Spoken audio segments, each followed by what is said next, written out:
A few people have asked for a video on rule H3, and I'm glad that people did, because this is one that causes confusion. I have got a few other requests lined up, including places that people decide is okay to leave their vehicle when stopping, and a piece of traffic calming that seems to baffle full license holders in my area. If you've got any requests that you'd like to see or footage you'd like to send me, my email address is on the front page. I will endeavour to try and get back to you wherever I can. So rule H3 was one of those introduced in 2022, and it is designed as a hierarchy of road users as part of that to keep the more vulnerable road users amongst us safe. If you haven't seen my video on rule H2 about allowing pedestrians to cross, there's a link in the description. I'd probably watch that first. The rule H3 tells drivers that we should not cut across cyclists or horses or horse-drawn vehicles when turning in or out of junction, changing direction or changing lanes. In plain English, if you're turning and there is a cyclist going ahead,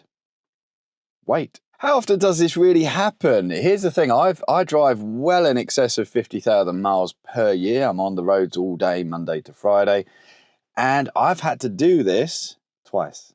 So once I offered a cyclist the opportunity and they didn't want to take it, and the second time it worked exactly as intended. Most of the time, I would suggest you won't need to do anything dramatic. If I overtake a cyclist before returning, it's because there's plenty of room, and by the time I'm turning, I'm well ahead of the cyclist, or in the case of this clip, I may well deem that it's safer to hold back and wait until the cyclist passes before turning, so I've not really had to do anything different.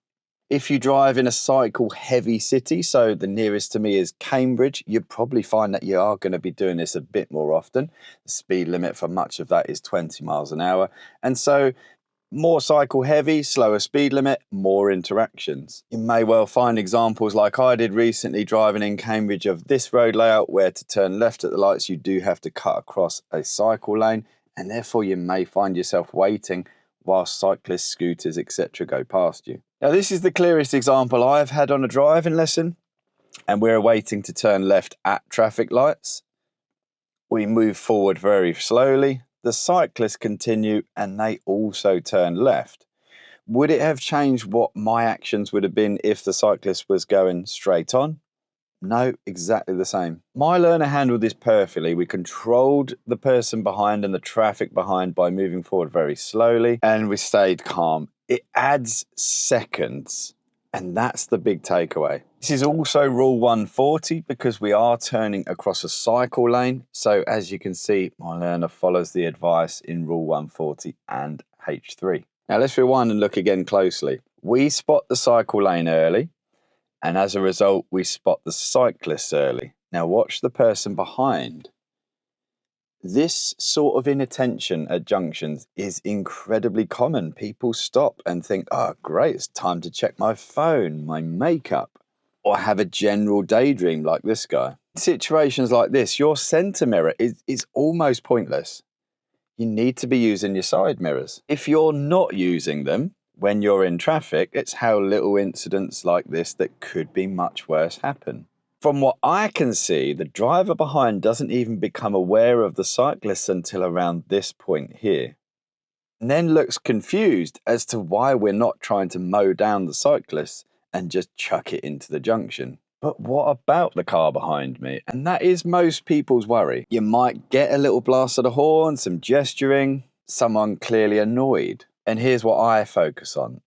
I cannot control whether I have people behind me and how they act. I cannot control whether there is a cyclist passing me on the left. I cannot control whether the person behind me decides to gesture, use the horn, or even knows that I should be allowing the cyclist to go. And I cannot control what the cyclists decide to do. Here's the powerful bit. I can control my speed moving forward, my signal timing, my positioning, and waiting until the cyclist's actions determine my next move. It's something that I work on with learners very often. We make lists of the things that we can't control in a situation, and we just focus on the things we can control.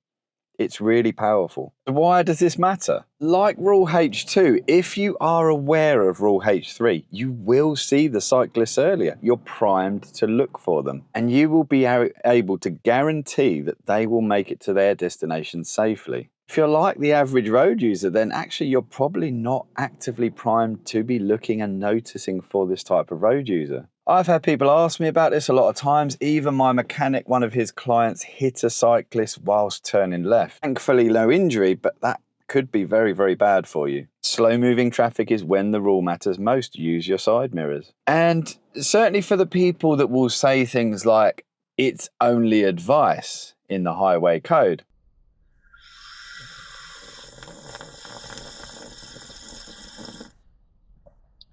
It is advice, you're right. But don't confuse advice with optional. If it goes wrong, the book will figuratively be thrown at you. Stay safe, and for me, most importantly, keep vulnerable road users safe. If they make a mistake, be ready to catch it. I'll see you on the roads.